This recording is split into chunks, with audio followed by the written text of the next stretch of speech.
Hello everybody. Today I'm very excited to walk you guys through the Sim Assist console and PC Apex Legends configuration, show you guys more about the binds, how to import things, and what to customize.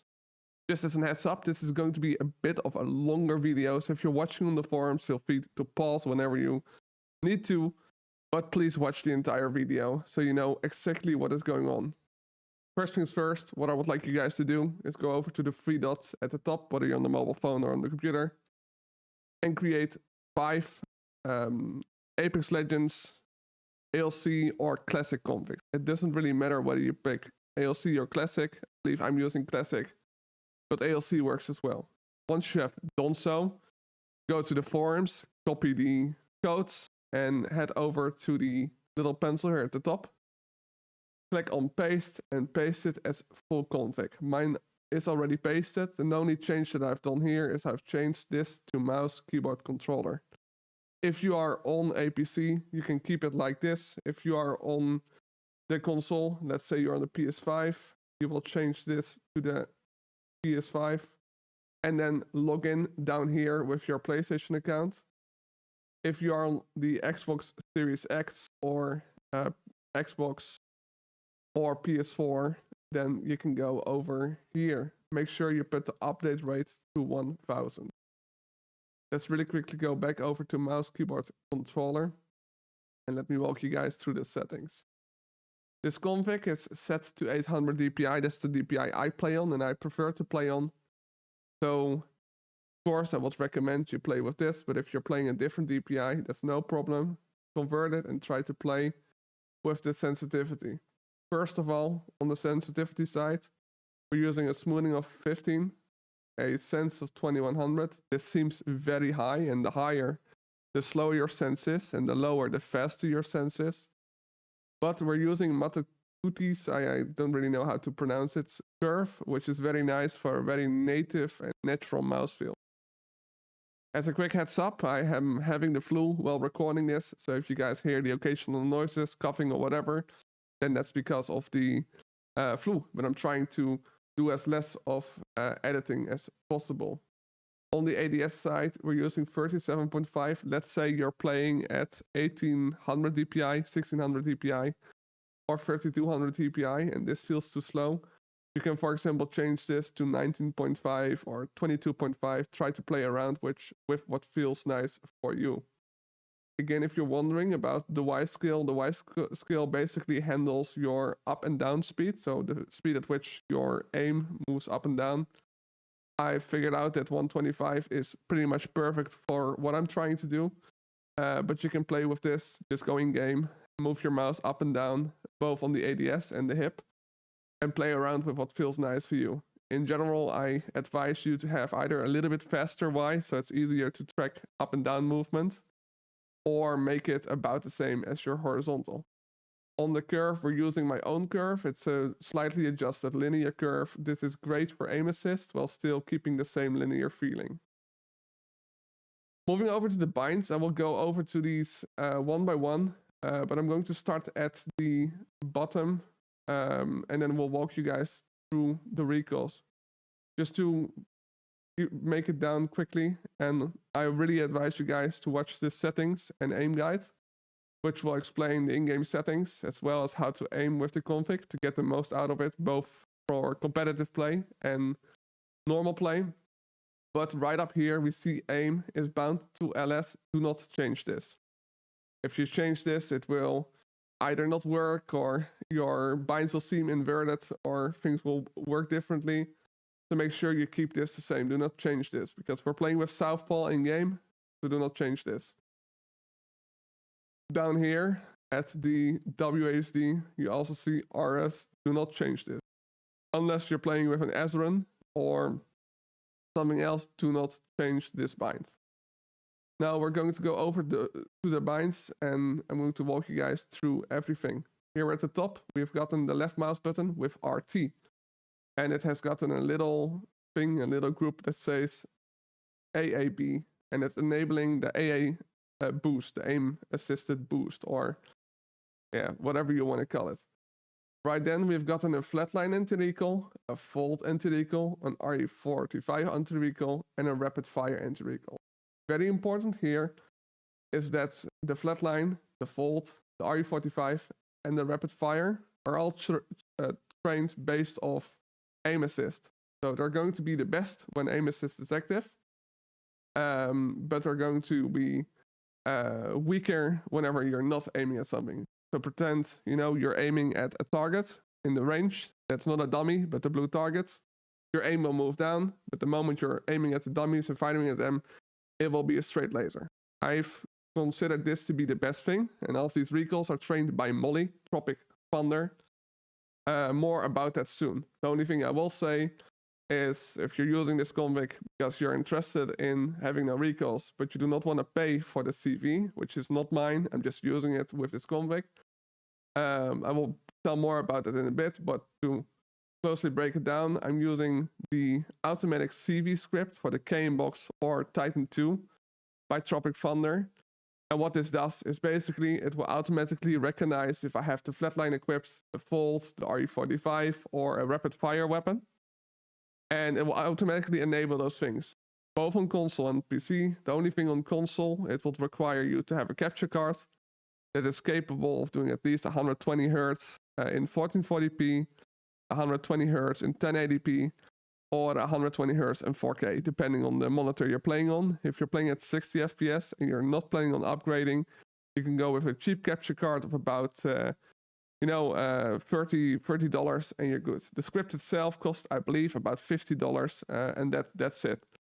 I will link in my video description, or perhaps I don't, and you can just join my Discord server. That might be better. Join my Discord server if you want to know the capture card I have. It's a rather cheap one, but it does the job under $100. Then for the PC, you will only need a KMBox or a Titan. I will really recommend the KMBox. It's as fast as the Titan. Only costs you about $30 and it's fast shipping. Let's go back to the binds. Right here, we've gotten 4 green binds. These are aim boosters. And what these will do is they will make your character really quickly spin in a circle whenever you're aiming. It is widely known in Apex that whenever you're moving, you're going to have rotational aim assist. So the aim is going to move with the character. I found out that if I will be boosting the movement, it will become more sticky and feel more consistent. And that's exactly what we have done here. So your aim is going to be a lot more consistent. Let's say you do not like that. You can try changing these things up. I'm going with pretty aggressive values, but you can, for example, lower your right stick, which in this case, right stick is movement, left stick is aim, and you lower the right stick to, let's say, 10 or 15. The other thing you can do if you don't like it is click on the right stick and then click on the little X in the middle and remove them. Let's say you want to lower the value, so it's weaker. You click the minus here, or you drag the thing so that it is more clear what is happening on screen. One thing that's very important, and I think they didn't mention it, but make sure you're upgrading your sim to the latest beta firmware. I will leave a link to the firmware and the manager for both the PC and the Android and iOS in the description of the cloud config on the XIM cloud. Let's move over. We've gotten these binds covered. We've gotten a left stick on release, which will make sure that if you release the left mouse button, you will release the boosted aim assist and you'll be good to go. Then we've gotten a right stick. This is also such similar booster, only this one is having a 3 millisecond timer. What this specifically does, it boosts both the movement and the aim stick, but without being visible in game. If you do see certain shake or whatever, feel free to leave me what's up in the comments, and I will try to give you the advice on how to change it and these kind of things, or join my Discord server where I can help as well. Let's move over. We've gotten the right mouse button with LT, again enabling an aim assist booster, and releasing right mouse button disables the aim assist booster. Now we're getting at some very concrete things. We're getting to the mouse button back, that mouse button back right over here. This is my interact button. Very important here is if you're playing with a different button, let's say you're pressing F or you're pressing E, you want to change these two buttons, so the top mouse back button and the bottom mouse back button, you want to change both of these binds to your interact button. Do not change the content, so do not change what is inside of it. Very important here. The way your looting works is whenever you're clicking, you are going to interact with what is on the ground. It is going to be pretty quick and per usual. The moment you go over to a loot box, however, you will switch to a different configuration, which we will get to later in this video. Whenever you switch to this configuration, you need to make sure that you keep holding your interact bind. If you're having E or F as your interact bind, you keep holding E or F while looting the box. The moment you release the E or the F key, or in my case, the side mouse button, it will automatically close the box, which to me is very convenient because I don't want to get into a fight and lose out. Or in my case, I might not be shot at, but my team is being fired at. I want to be able to really quickly go in and do my thing. Same for the crafters. Whenever you're in a crafter, you can really quickly craft and then skip the exit animation by having this on. Now let's move over to the other side mouse button. This is the top one, the one that is facing furthest away, closest to the left mouse button. This is my button for my heals, my healing wheel. So where I can see the medkit, the shield cell, and the battery. At the same time, I've gotten a double press on here. So if I double press the button, I will instantly use a medkit. For this, I really like to give credit to, and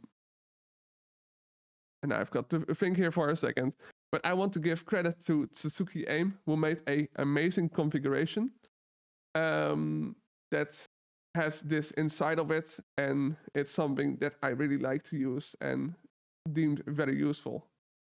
Moving down, when scrolling up, you've gotten your slide cancel, like your slide cancel, your super glide.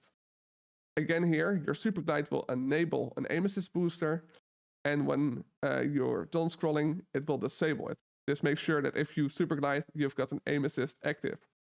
Very important here is I play on console and I play on PC, but I really like the value of 7 milliseconds. However, if you're playing on console, it is actually recommended to change this to a 9. You do not need the extra timer, but I believe if you change it to 9, you want to add down here at the bottom a wait and set this wait to 15 milliseconds. If you are on a lower refresh rate, let's say you are at 60, I believe this number changes to 8. I will include a graph on the cloud page that will show what the timers need to be on each performance, like 120 FPS, 144 FPS, all of these kind of things, so you know exactly what to set. I'm going to change this back and remove this bind. And again, when you're editing a bind, you can just go over here, click the content, click the X, and you're done. Very important, if you prefer your key to be on a different button, or you're using a bind, let's say, in my case, I jump with scrolling, you can press this button here, the arrow pointing down. Let's say you want a bunny hop with scroll wheel. You will, and that's not for this bind, but we get into that in a bit. You will click this and then change it to health. Moving down, we've gotten a button. In my case, you've got to hold caps lock, which is, we will get to that in a minute. But this bind is also from Suzuki, which is a mental jump. This will move your camera up and it will allow you to mental jump even on console. Moving down, we've gotten a bunny hop sequence. I prefer to just scroll down my mouse consistently to bunny jump, or scroll down once in order to climb an object and hold the W key. Here it would make sense if you want this to be your bunny hop macro, to hold down on the mouse, which will let this menu appear. Press space. If that does not work, like here, it will activate a modifier. You're going to move down until you see the space. And once you have found the space, you click it. Once you have set that, change the press to health. Now again, I will personally recommend to keep this and instead scroll down, as it's really easy to work with this and allows you to really quickly bunny hop and jump. Again here, I personally use only the A in order to bunny hop, because I'm not using any of this. But again, Suki has set this up in a very nice way, and I've decided to use that in my configuration as I really like it. I'm more of an aim assist booster than someone who builds macros. Then going down, we already discussed the WASD key. And it might be that in a later update, I will be including a configuration for SRun users. Going down, you see that there's a key. This is simply a rotational aim assist booster with timers. They will not affect your movement in any form or way. But what they will do is they will allow you to really quickly move around, get assisted aim assist whenever you're sliding past a character whatsoever. On the C key, I have gotten my map button. I know that's a bit of a weird layout, but I prefer to press C to open up the map. In my case, I do my ultimate with E, but I can highly imagine that you're pressing Z or a different button. Do you want to change this? Simply click the E button and change it to whatever you want it to be. My F key is my melee key. G will be my grenade. Q, my tactical or my ability. R, my reload button. If you are on the PC and you want to be having a guaranteed reload in which it will not pick up anything, you can edit this, go over to the letter R, press it, and instead you will always be reloading. The S key again enables an aim assist booster, and when released, we'll turn it off. We select fire.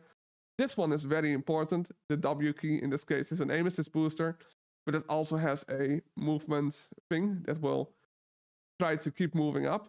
This is simply to make sure you're not performing a dead slide, or the aim assist will screw you over and things will be difficult. The W key, again, when released, will turn off aim assist. I'm not going to talk about those turn-offs anymore, as you know what they do right now. The X key is for your survival item. I do not like to hold it on the console, and I really want that PC experience where you just press it, so I made it so that if you press the button, it will instantly open. 1 and 2 are my weapon switch buttons. Again, you might prefer to have this on your scroll wheel. There's two things you can do. If you want to keep it at 1 and 2, you're simply going to keep it, the 3 as well, but you will go all the way down, click the plus icon, go to the scroll wheel up as an example, and then set this to the Y, and you're good to go. You can of course set the press, but you should be good to go. Moving back upwards over to the X keys and the 1, we can see that on the 4 and the 5 we have gotten a couple boosters. I'm not certain exactly what those are anymore, but I most likely am showing this inside the settings and customization guide, as I will show all of these binds in action. But I believe 4 is a shield cell and 5 is a battery. Simply pressing those will allow you to use a battery or a shield cell, and it will not require you to hold down your button in order to do something. Now we're getting over to the function keys. Those are very important. If you are using Molly's script, then you can go over to my Discord server and request the files for this.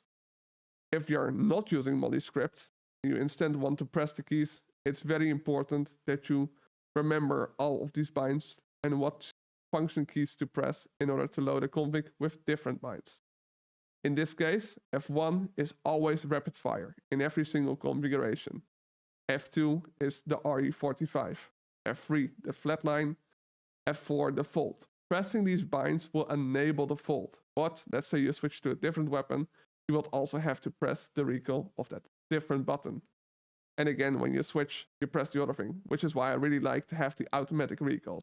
It's very nice, and definitely on console makes things a lot easier, especially when playing competitive.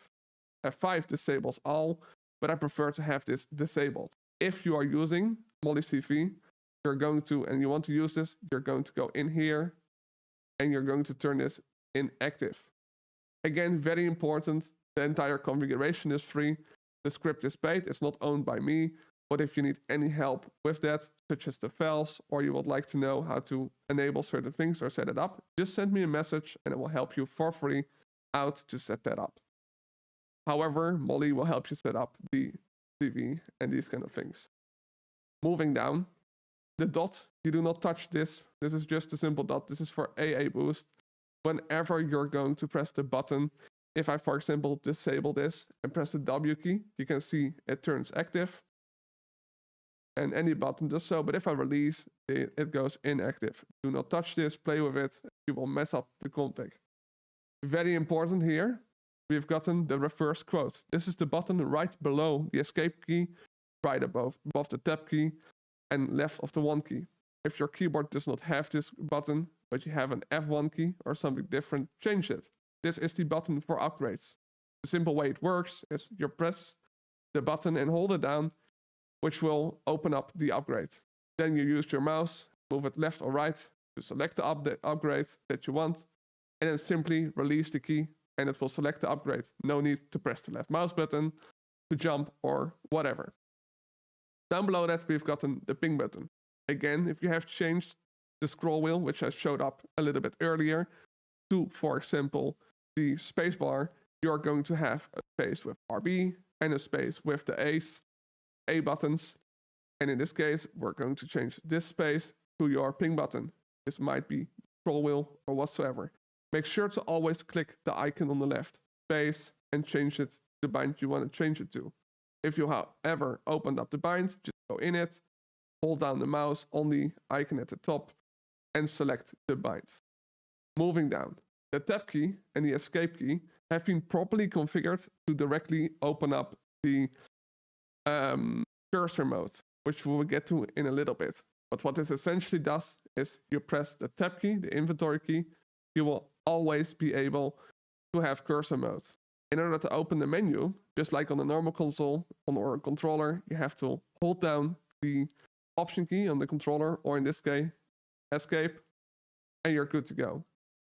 Moving down, these are some of my own binds, and some of you might have heard of Asu and Asu's zipline movement on towers, in which he super jumps on a zipline, deattaches himself, and that reattaches again, and sometimes even is able to stack this. With the really fast mouse sense in this configuration, you're able to do so as well. In a simple way of doing a super jump, I decided to bind this to the caps lock, as this is a really easy key to press whenever you're playing with WASD, and just use your pinky or your ring finger or right index finger, or in this case, I'm sorry, on your left hand, it's going to be your left index finger, in order to press it. What it will do, pressing it will allow you to super jump. Holding it down will make sure that you do a super jump, and then whenever you move your camera slightly, it will reattach your right back, and releasing it will make you go off the zipline. At the same time, you can use for this the mental jump. Simply, and this is very easy, simply release, scroll up, and you will be doing the mental jump. But you might be changing this the way you prefer. Left shift key is the aim button to change the zooms. Left alt is my crouch key. Again, here you might want to change this. Change the left alt to left control or C. This is your crouch button. Make sure though you change both of them, as this is also your aim assist boosted thing. At the bottom, you see 3 binds that have an X. This is because my controller isn't connected. There is no need to have a controller connected, and I will explain why in a second. In this case, we've gotten 3 binds which control 0.2, 0.5, 0.6. These are aim assist boosted binds. Those binds will shake the screen. If you do not like this and you want a little bit weaker aim assist, I highly recommend go in here, scroll down and delete this binding. Or if you want to keep them for later, go in here, press active and then turn them inactive. To change the shake, however, you can really simply just go to 35, 35 and change this numbers to a 5 or a 3. Just to give you the heads up though, lowering those numbers will also heavily affect how strong the aim assist is going to be. You can play with these numbers. Moving down, we have manage automatic binds. In here, you can either disable all of these or make them enabled. Having them grayed out means they are enabled. flatline, fold, RE45, rapid fire, and aim assist boost. Group customization. These are your groups. Keep those in mind. Make sure your rapid fire in any config is always set to input exclusive. Not doing so will not allow you to use rapid fire on, for example, a pistol or, in this case, an hemlock. Going down, we've got an input modifiers. I'm only using the one right over here, caps lock. This one is very important as it runs your scroll wheel up. So make sure to keep that in mind, and if you change this bind, also change the middle one. In your game roles, you're going to see that ADS aims with LT and fire is with RT. And you will know that most sim configs by default will have this set to A and X. We are not doing this. I like to keep the customization as easy as possible by only changing the southpaw. This is the first config. We're now going to move over to the second config. However, if you want to pause the screen right over here, feel free to, or continue watching. There's one more thing I do like to explain, however, which is very important. We have gone through the entire config and set up many things. We have looked through many binds, and that's all pretty cool. However, again, if we move back, I want to show you guys something that to me is very important to make this config work well. Click on the arrow in the left top, as I just did. Go to the three dots at the right top. Go to global settings. I first want to walk you guys through my timeouts. These timeouts work very nice with the config, and they will allow you to have the perfect balance between opening up your inventory or pressing the and holding the escape key to get access to the cursor mode. In this case, we've gotten a double, tap, and hold, a tap action duration, and a scroll input duration. I highly recommend you to pause the video right here and change the 255, 250, 300, 100, and 25. Okay, now that you're done, we're going to click on Customize Navigate Mode. Some of you may have never heard of Customize Navigate Mode or have no idea what Navigate Mode does. What it essentially means is that you're going to have access to either your controller or your mouse and keyboard. Keeping in mind that this is properly set up. If your config, for example, is set to Xbox PS4 inside a computer, so you know you're using it on your PC, you will not be able to access your mouse and keyboard in the navigate mode and will have to just untouch your mouse and keyboard from the sim and plug them into your keyboard in order to do so. I would highly recommend that you use the method changing from the first video if you're on PC and simply go over, change it to mouse keyboard controller, and activate your navigate mode, and you can freely use the mouse. Right here, I've set one button. I like to press one button to activate the navigate mode. In order to do so, you will click on the first square and going to set the key. In my case, I press F6. I cannot do so right now as it will disable the navigate mode. But if I press F7, you can see it highlights the button. Simply press the button you want to press in order to do so, but make sure this is a button you're not easily able to press while gaming.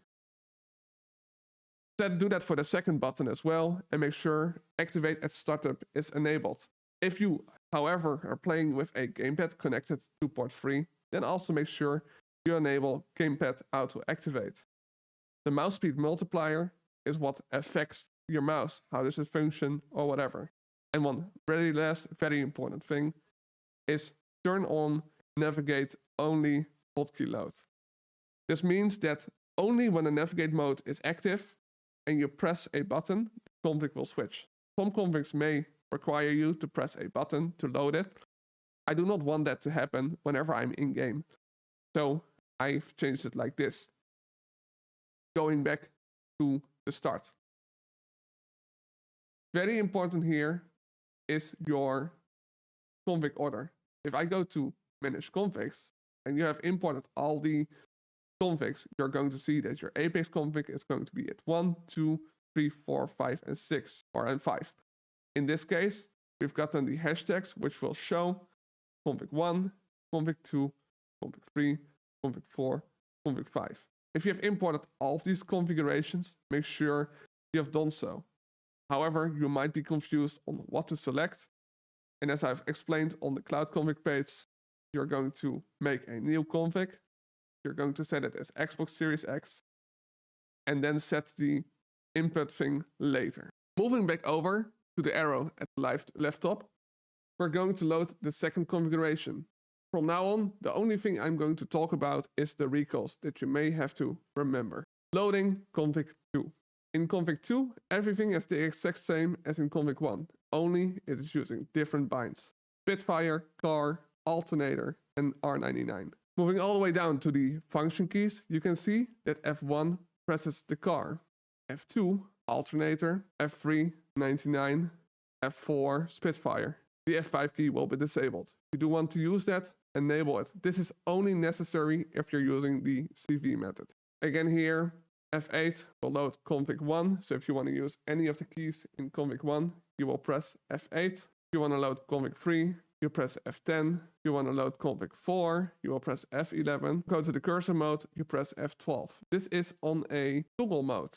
This is specifically to toggle between cursor mode and whatsoever. I'll explain this later. Moving to config 3 and editing this config, we'll go over to the right, and this config holds the Hemi, which is Hemlock, and the Nemi, which is the Nemesis. Again, right over here, we will go over to the function keys, and you can see F1 enables the Nemi, F2 the Hemi, and F5 disables all. Again here, F8 will load config 1, F9 will load config 2, F11 config 4, and F12 the cursor mode. Remember those binds. If I want to load config 1 and select one of the weapons, I have to press F8. If I want to load config 2 and select one of the weapons, I will press F9. Do I want to load config 3? I will press F10. If I want to load config 4, I press F11. And if I want to have cursor access, I press F12. Now we're loading config 4. From here over to the binds, you will see we've gotten the R301, the Havoc, and the L-Star. Very important here again is that we're using F1 to do the R301, F2 to do the Havoc, and F3 to do the L-Star. Going back, we're going to let's talk about the cursor mode. In the cursor mode, we're handling anything that needs to be done or needs to be done in an order as we're used to on the console or inside the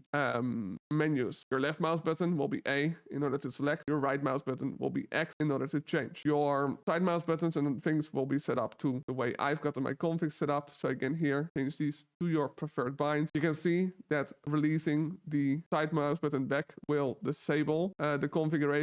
We'll load config 1 again, and pressing it will do X. If you're going to change your button, let's say you're interacting with E or F, you're going to change both these binds to E or F based on your bind. If you do not do so, and one of them is not properly set up, you will not be able to exit out of the box, or worse, you will not be able to interact with a healing pot. You will not be able to use heal your teammates or whatever. So make sure you change these properly. Down here at the bottom, we're going to have F12, which will load config 1. We will have tab, which will close your thing, escape, which will close the menu.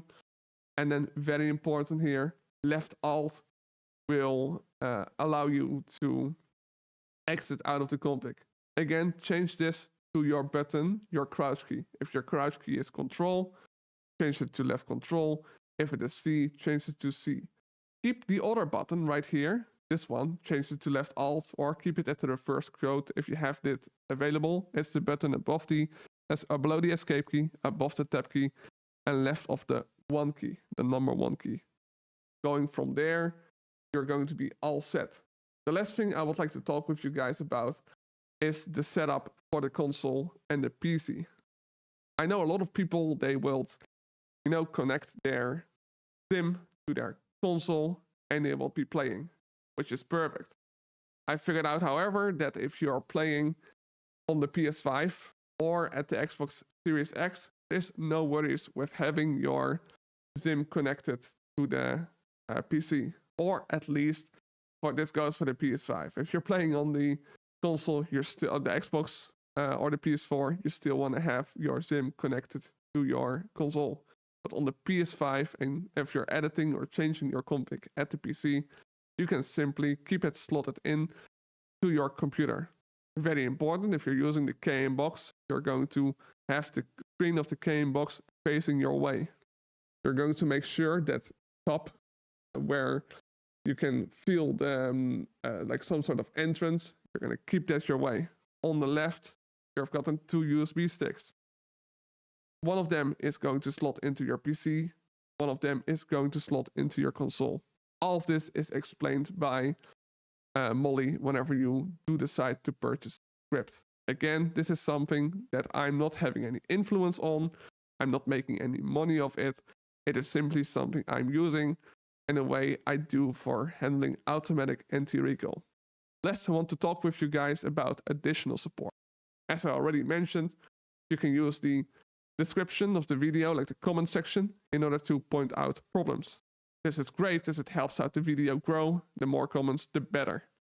The other option is to go over to my Discord server and ask for help. However, I will just be helping with basic questions surrounding this video. Something doesn't work or whatever, I will help out with that.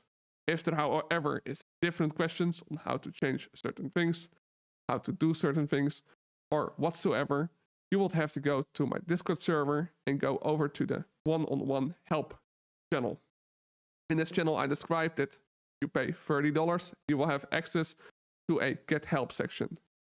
This means that whenever you pay $30, I will help you out with text-based questions. This is simply since I will be putting a lot of my free time into helping you guys out and solving problems or help you customize the configuration. At the same time, you will have access to a 1-hour call with me in which we can go over anything you're struggling with.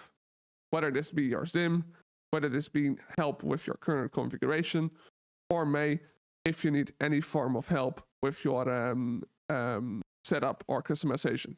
I can simply set up the entire config for you, so it's plug and play, and you can start playing right away with your first settings. Or we can go over how to customize the config to your needs. Whatever fits, goes. Once you have paid $30, you will retain access to the Get Help section, where you can have and ask questions. If you ever need any additional information, help, or whatever, through a call, it will be $25 per time. Again, all the configurations are free, updates for the configurations are free, and I will make tutorials to guide you guys through the process, and I will be making tutorials that show you guys how to make certain configurations or things in the future. But for help and one-on-one help, I will charge a little bit of money. I hope you guys understand, enjoy the configuration, and make sure, if you haven't done so yet, to watch the import settings and an aim guide video that will explain you everything about the in-game settings and how to use all of those things that I've just showed you, how to customize and how they work in detail. Good luck, and I see you guys there.